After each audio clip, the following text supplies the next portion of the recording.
Everything that you have ever wanted, every situation, every life experience, every conversation, everything you have contemplated, everything that you have focused upon, everything that you observe or imagine, everything that you remember, everything that is being deciphered through the focusing mechanism that is called you in your physical form, all of that has caused constant additions to your vibrational escrow, because you cannot know what you don't want without knowing what you do want at many levels of your being. So all day, every day, you are contributing to this vibrational escrow account. Do you know what we mean by that? Do you understand that everything that you see around you in physical terms, the manifestation that you see, all of it was thought before it was manifestation. Every bit of it. So everything is thought first. So that's what happens. You came forth from your non-physical perspective and projected part of your consciousness into this time-space reality, focused through the you that you know as the you in your personality and your human form. And as you live here, even before you had language as that infant, you were deciphering contrast, and you were giving birth to rockets of desires. And the reason that we call them rockets of desires is because they shoot out of you vibrationally in thought form from the basis that you are standing in all day, every day. So these rockets of desires, these preferences that shoot forth from you, are the leading edge of what will become the future you. You're shooting these rockets of desire out. Don't have enough money, want more money. Don't feel good, want to feel better. Someone's rude to me, want them to be nicer. I'm rude to someone, I want to be nicer. All day, every day, contrast causing you to form this vibrational pre-paving of that which you are, which when you croak, you'll catch up with. But what we want to talk about here today is, can you catch up with it pre-croaking?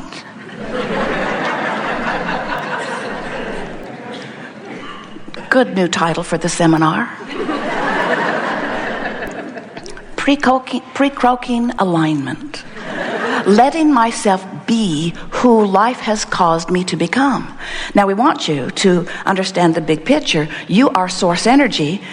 And as you are source energy, prior to coming forth into this physical body, a part of that source energy that is you comes forth into this physical body. But the larger part of that source energy that is you does not come forth into this physical body.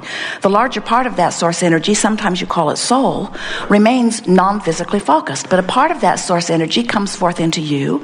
Here in your physical format, you explore contrast and give birth to constant improvements from your point of view, from your personal physical point of view, but from your non-physical point of view as well.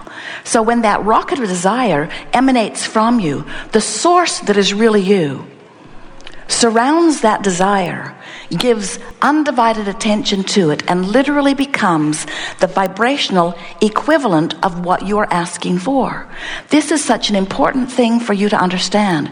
We've written a book recently, and it's entitled Ask and It Is Given. And that's exactly what it is talking about. When life causes you to ask, in the moment of your asking, the source within you becomes the vibrational equivalent of what you've asked for, which could feel really, really good to you if you were up to speed with what you're asking for, but usually initially does not feel all that good to you, because usually you're still exploring the contrast. And most of you, dear hearts that you are, you've become so good at exploring contrast that often you let it engulf you.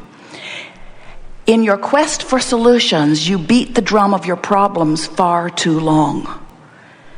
It's like someone said to us, Abraham, my prayers are not being answered. And we say, it's because you're staying in the asking mode too long. If you could pray for something and move immediately to the knowledge that it has been answered, it would come quickly. But when you ask and you say, where's my stuff? When you ask and say, it's too slow in coming. When you ask and say, I'm suffering over here. When you ask and you say, is anybody listening? When you ask and you say, I don't see any improvement. When you ask and you say, see where I am, I really need it. When you ask and ask and ask from your place of mostly knowing what is cannot change. What is can only change when you take your attention away from what is and point it in the direction of what is becoming. You can't get over there if you're looking over here. Law of attraction does not allow it. Because whatever you are giving your attention to is activating within you a frequency that could be matching what you're asking for and might not be matching what you're asking for. And you can tell by the way you feel if it's a match. If in this moment that you're talking about something, you feel elation or joy or appreciation, if you feel interest or fascination, then you are a vibrational match to something that's in your vibrational escrow that you've been asking for. But if in this moment you feel discouragement or anger, if you feel depression, if you feel deprived or disappointed or disadvantaged, if you feel taken advantage of, if you feel that you have been wronged, even though the courts of your land might very well side with you and agree with you, when you feel that way, you are not a vibrational match to what's in your vibrational escrow. So we've been calling this gathering for a while the art of allowing. It's the way you learn to let law of attraction deliver to you what your life has caused you to know that you want. When you ask, it is always given. There are 3 steps to this creative process. The first step is life causes you to ask. Some say, I don't think I should ask for so much. And we say, you can't help it. The entire universe has been established. And when you are this genius leading edge creator that you are, and you are surrounded by details, comparisons, experiences, as you're exposed to the variety and details of life, your thinking mechanism automatically comes to new conclusions constantly of what would be improvement. And that is such a good thing. Even if you are a one-celled organism, that's true of you. Even if you are a one-celled amoeba in the ocean, you are exposed to experience that is causing you to come to new conclusions. And the source within you turns undivided attention to that new conclusion, and that is what causes the evolution of all species, you see. So here you are, magnificent, genius, leading edge creators, out here on the leading edge of thought, exploring contrast and giving birth all day, every day to new desires. Some of which you are up to speed with, some of which you are not. And so this Art of Allowing workshop is about helping you to figure out whether you're widening the gap between you and you or closing the gap. And do you get what we mean by you and you? Your source energy, and that part of you remains. Some think, oh, I'm dead or alive, I'm non-physical or physical. And we say, you are always non-physical, and often you project some of that non-physical awareness into physical form. And when you do that, you have 2 vibrational perspectives. Do you get that? There is the source within you who always loves and always knows well-being. And there's the physical you who might in this moment be focused upon something that makes you afraid of something. So in the moment that you're focused upon something that makes you feel fear, that feeling of fear is nothing more than your indication that you're focused in a way that the source within you is not focusing and will never focus. The source within you knows your stability, knows your worthiness, knows your value, knows your well-being. And when you focus upon something that makes you feel not worthy or not well-being, then you activate within you, by virtue of your attention to it, a vibration that is different from the vibration of your source. And those 2 discordant vibrations cause emotions to be felt within you. You see how it works? A harmonious vibration, when you look at someone and you are appreciating them and you're making lists of things you love about them, when you are offering them a compliment, when you are looking for their value, when you are appreciating something they did, when you are stepping back far enough, and sometimes we know you got to step back pretty far to see good in some people. When you step back far enough, and you pull your focus off the things that are bothering you and you allow yourself to see something that is a vibrational match to the way the source within you sees it, when you allow yourself to see that person through the eyes of source, you are filled with the wholeness of who you are.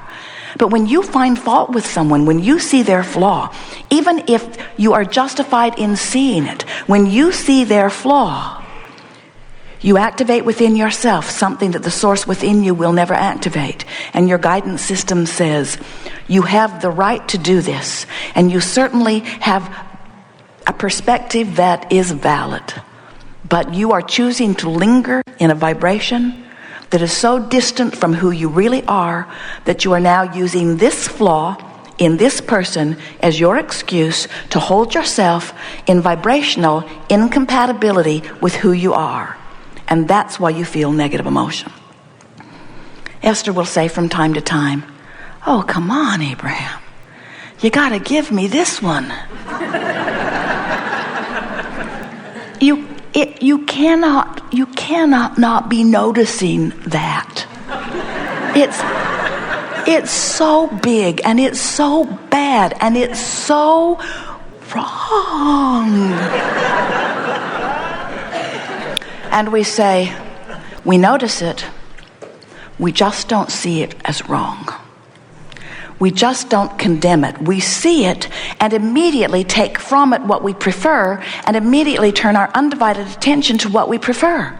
And if you will do that, you will feel as good as we do. But what about righting the wrongs of the world, we hear you say.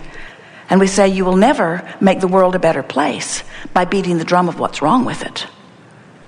However, you came forth as leading edge creators to explore the contrast because you cannot ask for improvement until you stand in a place that causes the improvement to occur to you. So it's a wonderful thing that you have been willing to come forth to be an exaggerated version of step one of the process. You ask, step one. We stand as source energy as an exaggerated version of step two. Because when you ask, source gives undivided attention to what you're asking for, looks right at your vibrational escrow and holds the thought of that which you have become, because we are non-physical energy.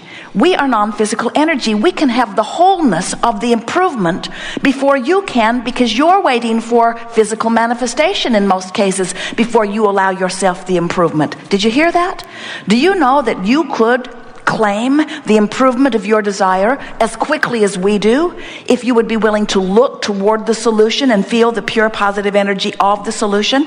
If you didn't need the stuff to manifest before you feel better, you'd feel better all the time and your stuff would manifest more quickly.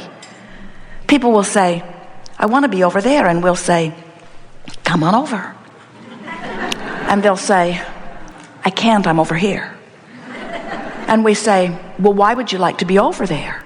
And they will say, "Because it's so miserable over here." And we say, "Well, what would be better over there? Tell us what's over there that you want." And they will say, "It's a lot better than what's over here." And we say, "Undoubtedly, describe what's over there where you want to be." And they will say, "I can't. I'm not over there. I'm over here. But I will be happy to tell you what's over here where I don't want to be." And we say, "Don't keep talking about what's over there where you don't want to be. Begin talking about what's over there where you want to be. Give your attention to what you want. Find the feeling place of what you want." And here's the way it plays out. We're going to give you the big picture, and then we want to talk with you about anything you want to talk about. So your source energy, you make a decision to put part of that perspective into this physical body, and here you come, splat, you are born. You explore contrast, and all day, every day, you give birth to new desires. Those new desires emanate from you like rockets and are held in your vibrational escrow by the larger part of you. And you have the option of turning your attention toward that and becoming a vibrational match to it in time and with practice, or not. So what happens as this vibrational escrow is amassing? Law of attraction responds to this powerful calling. Now, what do we mean by that? Law of attraction was responding to you before you were born. You came forth into this physical experience, and every thought you think, law of attraction responds to that. Law of attraction responds to all things across the board. It's an equal opportunity law. Law of attraction is responding to everything. We just want to put something out to appeal to your logic. You get that you are an eternal being? Do you understand that you were before you came into this physical body? Do you understand, or at least hope, that you'll be something once you are no longer in this physical body? So this eternal part of you and law of attraction's response to it is huge. And this physical part of you and law of attraction's response to it is something